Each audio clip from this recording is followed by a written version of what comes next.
Hello everyone, my name is Adrenaline, the Bazooka Prophet, your host again for another exciting video in chemistry.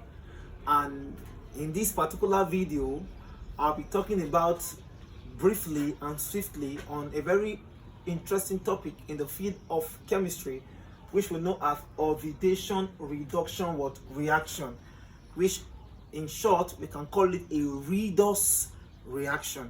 And we should understand that oxidation reduction processes, they occur simultaneously, meaning if I'm having a reaction scheme, oxidation and reduction are often observed. It means that I cannot have oxidation without reduction, or reduction without oxidation. That is why they are called a simultaneous process. Now, I'm going to be giving you some definitions on oxidation and reduction, and we're going to be defining this oxidation and reduction reaction in terms of in terms of electron transfer, in terms of oxygen, in terms of hydrogen, and in terms of what now? Oxidation state. Now we'll start with the first one, oxidation. Oxidation is simple. It simply means the loss of electron. And this first definition of oxidation reduction is the best definition of oxidation and reduction process. Now, oxidation is the loss of electron, while reduction is the gain of electron. Take note. And that is why, in short, we call it LEOJA. LEOJA. That loss of electron is oxidation and gain of electron is what now? Reduction. But in terms of oxygen, oxidation is the gain of oxygen, and it is the opposite of reduction, which is the loss of oxygen. Gain of oxygen is oxidation, loss of oxygen is what now? Reduction. While number 3, in terms of hydrogen, oxidation is now defined as the loss of hydrogen atoms, while reduction is the gain of hydrogen atom. This aspect will help you in all spheres of chemistry. And lastly is that oxidation can also be defined as the increase in oxidation state, while reduction is a decrease in oxidation state. We need to understand how these processes they occur. Now, for example, if I'm having a reaction like if I'm having a reaction scheme like this, whereby I'm having copper plus zinc ion to give me what now?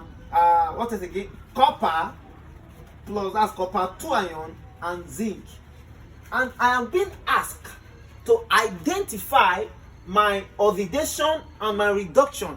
But meanwhile, before we talk about all these examples here, we should understand that any process that is undergoing oxidation, right, is called a reducing agent.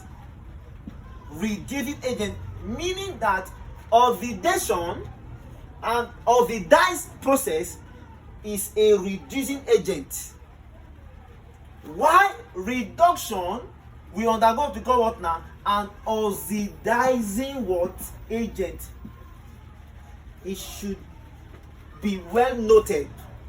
Now, we can also call reducing agent reductant. Reductant. Why? We can also call oxidizing agent oxidant.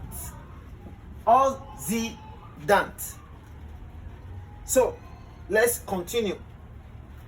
Now, if I'm having a reaction scheme like this, for example, I'm having copper plus zinc. I'm having zinc plus copper 2 ion. Take note, when you are asked which of the species is oxidized, or which of the species is reduced, or which is a reducing agent and which is an oxidizing agent, we should understand that it is easy. You have to know your oxidized and reduced species from your reactant, not from the product. So you are picking your oxidized species from the reactant, or your reduced species from also your reactant, not your product. Now you will find what now? Oxidation state of them. Copper, any element on its own, has an oxidation state of 0. Here is +2, here is 0, and here is 2 plus. And we should understand here that from 0 to +2, and from +2 to 0. Now look at it. From copper to copper 2 ion, it is 0 to +2, which is what now? Oxidation. Why? We have defined oxidation as an increase in oxidation state. Here is 0, here is +2, increase. And for the species to undergo oxidation, here must be a reducing what agent, meaning copper here is undergoing oxidation, and it is also what now? The reducing what agent. Why? Zinc ion here to zinc atom here is what now? Reduction, and the species here is called what now? An oxidizing what? Agent.